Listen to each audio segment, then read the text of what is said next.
देखिए, सबसे पहले तो जो भी साथी आज इस प्रेस वार्ता में आए उनको हम धन्यवाद करेंगे, उनका स्वागत करेंगे। और इस मामले की शुरुआत करीब 3-4 दिन पहले हुई और एक पत्रकार, डिजिटल पत्रकार के द्वारा कुछ सवाल पूछे जा रहे थे आरजेडी प्रवक्ता से। और होता है ना कि हसुआ के ब्याह में खुरपी का गीत गाना। सवाल कुछ और था, लेकिन उनकी मानसिकता ये थी, वो सोच कर आए थे कि आज मुझे ब्रह्मेश्वर मुखिया को हत्यारा बताना है, ब्रह्मेश्वर मुखिया मुर्दाबाद कहना ही कहना है।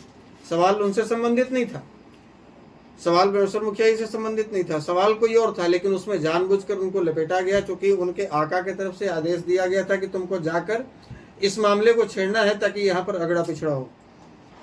अब जब हमारा ये सवाल है कि भैया, आपके जो भी आराध्य हैं या आप जिनको भी अपना महापुरुष मानते हैं, चाहे वो पेरियार जी हो, चाहे वो अम्बेडकर जी हो, या फिर सावित्रीबाई फुले हो, या जो भी हो, या जगदेव प्रसाद जी हो, कोई एक वीडियो, कोई एक स्टेटमेंट हमारा दिखा दीजिए जिसमें हमने कभी किसी इस तरह के आपके महापुरुषों का विरोध किया है या कभी मुर्दाबाद किया है। हम अपने लोगों का जिंदाबाद करते हैं और हमने कभी नहीं कहा कि आप अपने लोगों की जिंदाबाद क्यों करते हैं। आप कीजिए ना भैया, आप कीजिए।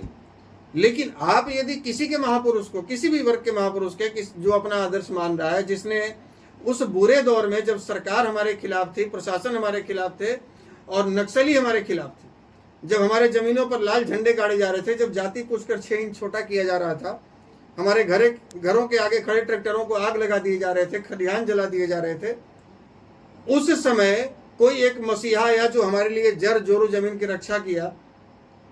और उसके लिए यदि आप अपमानजनक शब्द का इस्तेमाल कीजिएगा तो आप इसके लिए तैयार रहिए कि आपको कोई फूल माला से स्वागत नहीं करेगा, आप भी उसी शब्द में आपको भी नवाजा जाएगा।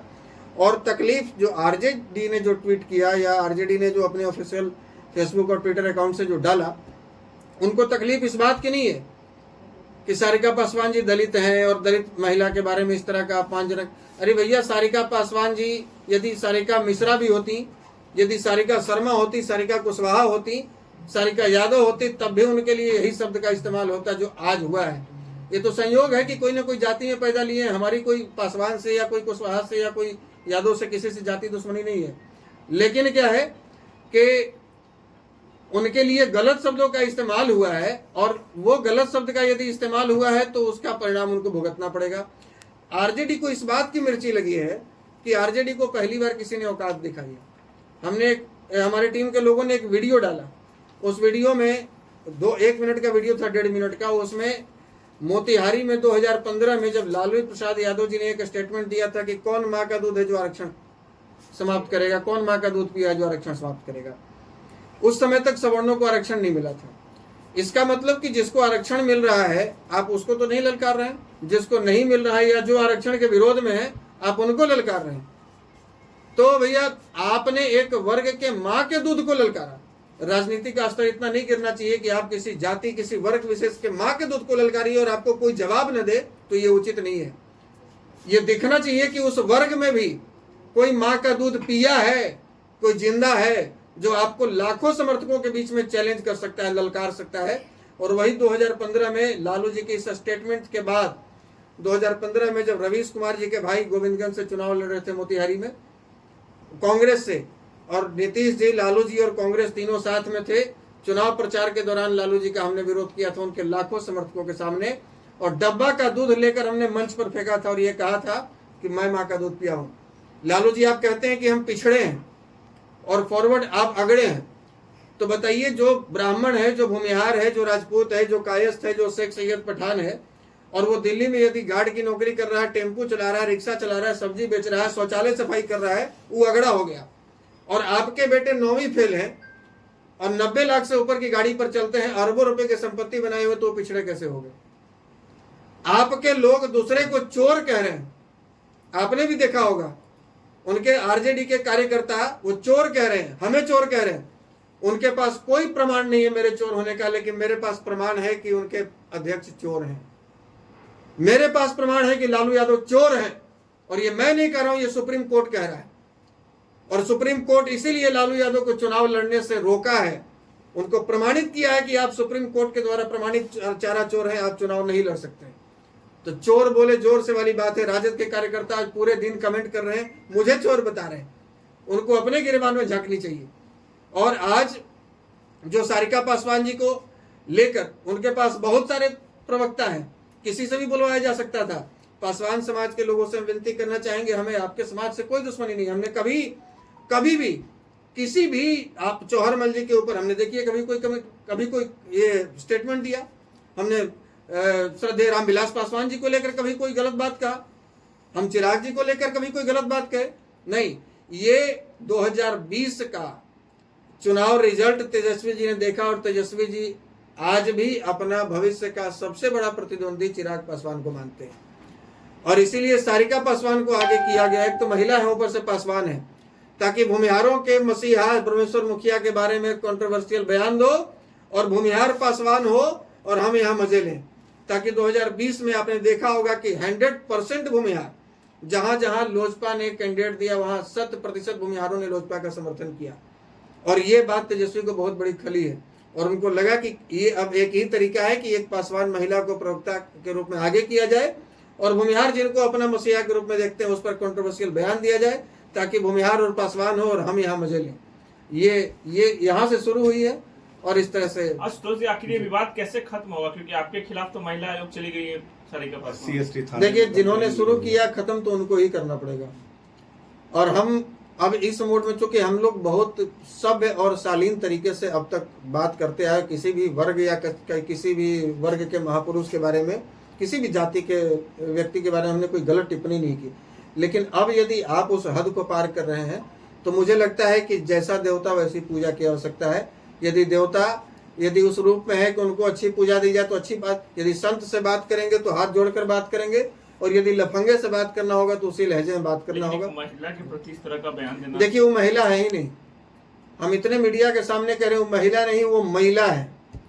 वो महिला होती तो महिला का दर्द समझती और एक महिला का अपमान नहीं करती। आप पिछला वीडियो उनका उठा के देख सकते हैं जिसमें एक महिला केंद्र की मंत्री स्मृति ईरानी जी के बारे में उसने कहा है कि वो 5 एक्सेल कॉमर्शियल सिलेंडर है जिसको राहुल गांधी चुम्मा दे सकते हैं। इस तरह का 5 एक्सेल कॉमर्शियल सिलेंडर बता रही है वो स्मृति ईरानी को, और खुद को BMW और मर्सिडीज समझती है क्या? ये इस तरह का स्टेटमेंट किसी महिला का होता है क्या? आज SC/ST थाने में FIR दर्ज करवाने के बाद उसने हमारी माँ के लिए, हमारे परिवार के लिए जो शब्द इस्तेमाल किए वो महिला का नहीं हो सकता है, वो महिला का। और ऐसे महिला को हाथ लगाने के बाद मिट्टी से हाथ मटियाना पड़ता है, तब जाकर इंसान शुद्ध होता है। तो वैसे लोगों को लात मारकर पार्टी से बाहर भगाने के बजाय तेजस्वी यादव और उनके लोग आज उसका संरक्षण कर रहे हैं। वो कह रहे हैं कि और तुम गाली दो और इन महापुरुषों को गाली दो, हम जितना तो। क्या किसी गरीब दलित के यहाँ, किसी गरीब यादव के यहाँ जो तबेला में बेचारा सोता है आज भी, क्या तेजस्वी यादव उसके घर में रात बिता सकते हैं? नहीं मत, या बिता सकते हैं? आज तक बिताए हैं तो एक उदाहरण बताइए कि किसी गरीब यादव के तबेले में जो किसी तरह से बोरी टांग कर घर में सो रहा है, तेजस्वी यादव ने वहां रात बिताया है? या किसी गरीब परिवार के साथ संबंध बना ले, संबंध मतलब कि रिश्ता बनाए, अपने बहन का या अपना या खुद का शादी करें या किसी परिवार का? नहीं करेंगे। 15 साल इनके माता पिताजी को बिहार ने दिया, क्या मिला बिहार को? नरसंहार। केवल भूमिहारों का नरसंहार नहीं हुआ, बथानी टोला में किसका हुआ? बैकवर्ड का हुआ। शंकर बिघा में यादवों का हुआ, बाथे में दलितों का हुआ, सेनारी 12 और अहिरा और चौरम में भूमिहारों का हुआ, और आपको देव के पास दलेल चक बोघरा में राजपूतों का हुआ। और ये सब किसके शासनकाल में हुआ? लालू जी और राबड़ी जी के शासनकाल में हुआ। तो 15 साल दिया गया जिसमें सब जाति के लोगों का नरसंहार हुआ, केवल अपने सत्ता सुख भोगने के लिए। नक्सली का गढ़ बिहार को बना दिया गया। प्रशासन हैवानियत के रूप में, हैवानों के रूप में वहां काम करना शुरू कर दिया और बिहार को बेरोजगार पैदा करने वाली फैक्ट्री बना दिया गया और बिहारी शब्द को दूसरे राज्यों में गाली बना दिया गया। ये मिला 15 साल में बिहार में। और तेजस्वी जी आज कहते हैं कि हम मुख्यमंत्री बनेंगे तो ये कर देंगे। आपने बिहार को देखा कहाँ? आप आज मुख्यमंत्री की कुर्सी पर नहीं पहुंचे हैं, आपका प्रोटोकॉल प्रधानमंत्री से ज्यादा रहता है। आप बिहार के आम लोगों का दर्द समझे कहाँ है? आप तो सोना का चम्मच लेकर पैदा लिए हैं। आप बिहार में पहले घूमिए, आप बेतिया से लेकर बक्सर तक का पैदल सफर कीजिए, आपको समझ में आ जाएगा कि बिहार का जो सुखाड़ वाला क्षेत्र है और बाढ़ वाला क्षेत्र है वहाँ क्या समस्या होती है। आप सोना के चम्मच और एसी के कमरे में बैठकर केवल आप राजनीति कर रहे हैं, आपको बिहार की समझ है ही नहीं। और आज जो ये लोग हमारे लिए जो शब्द इस्तेमाल किए हैं, एक प्रबुद्ध समाज का 12 वर्षों से संगठन चला रहे हैं, 10 लाख उसके मेंबर हैं, पूरे भारत के भूमिहार ब्राह्मणों का सबसे बड़ा संगठन आशुतोष कुमार चलाता है, जिसने बिहार को 3 बार बंद कराया, जिसने 10% रिजर्वेशन दिलाने में बहुत बड़ा योगदान दिया। और उस व्यक्ति को के लिए आप टुच्चा और लफंगा शब्द का इस्तेमाल किए हैं अपने ट्विटर अकाउंट से, अपने फेसबुक अकाउंट से, वेरीफाइड अकाउंट से, जिसके मिलियन फॉलोवर हैं, और अपने आप को क्या आप नेता समझते हैं तेजस्वी जी? आपको अनुकंपा पे राजनीति मिली होगी, आपको अनुकंपा पे पहचान मिली होगी। आशुतोष कुमार को यदि एक आदमी भी पहचानता है तो वो आशुतोष कुमार के बदौलत, आशुतोष कुमार के बाप के बदौलत नहीं, लेकिन आपकी पहचान आज भी लालू यादव के बेटे के रूप में है, आपकी अपनी कोई उपलब्धि नहीं। क्या तेजस्वी यादव जी जो ये ट्वीट कर रहे हैं उनकी सोची समझी साजिश है? ये बिल्कुल साजिश है, और ये हर बार चुनाव से पहले ये लोग अगड़ा पिछड़ा का खेल खेलते हैं, लेकिन बिहार की जनता अब समझ चुकी है। बिहार की जनता को हम लोग भी बताएंगे और समझ भी चुकी है। आज यदि आप बिहार का FIR का यदि दलितों पे, पिछड़ों पे या अति पिछड़ों पे उत्पीड़न का यदि आप रिकॉर्ड निकालेंगे तो उसमें 90% मामले ऐसे आएंगे कि राजद के गुंडों ने दलितों के साथ में, पिछड़ों के साथ में, अति पिछड़ों के साथ में अन्याय किया, मारपीट किया। परसों की घटना है, पासवान के मोहल्ले में जाकर जबरदस्ती राजद के गुंडे कह रहे हैं कि यादव जी वाला गाना बजाओ, नहीं तो नहीं बजाने देंगे, पासवान के गाना नहीं चलेगा और तुम्हारी लड़की हमारे साथ नाचेगी। कहाँ गया था इनका दलित प्रेम? क्यों नहीं मुंह खुला राजद के किसी प्रवक्ता का? और ये कहाँ गई थी बोलने वाली, ये जो आज प्रवक्ता बनी घूम रही है, ये कहाँ गई थी? क्यों नहीं बोली उस समय कि इसके जाति के महिलाओं के साथ अभद्र व्यवहार क्यों कर रहे हैं राजद के गुंडे? क्योंकि उसकी पार्टी के लोग थे, और यहाँ आशुतोष उसकी पार्टी का नहीं है।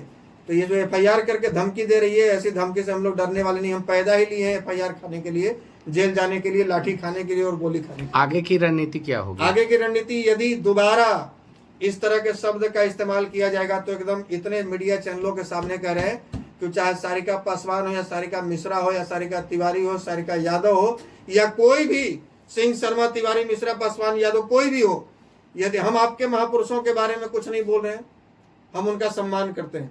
यदि आप हमारे महापुरुषों के बारे में बोलिएगा तो बीच चौराहे पर राख लगाकर जवान खींच लिया जाएगा।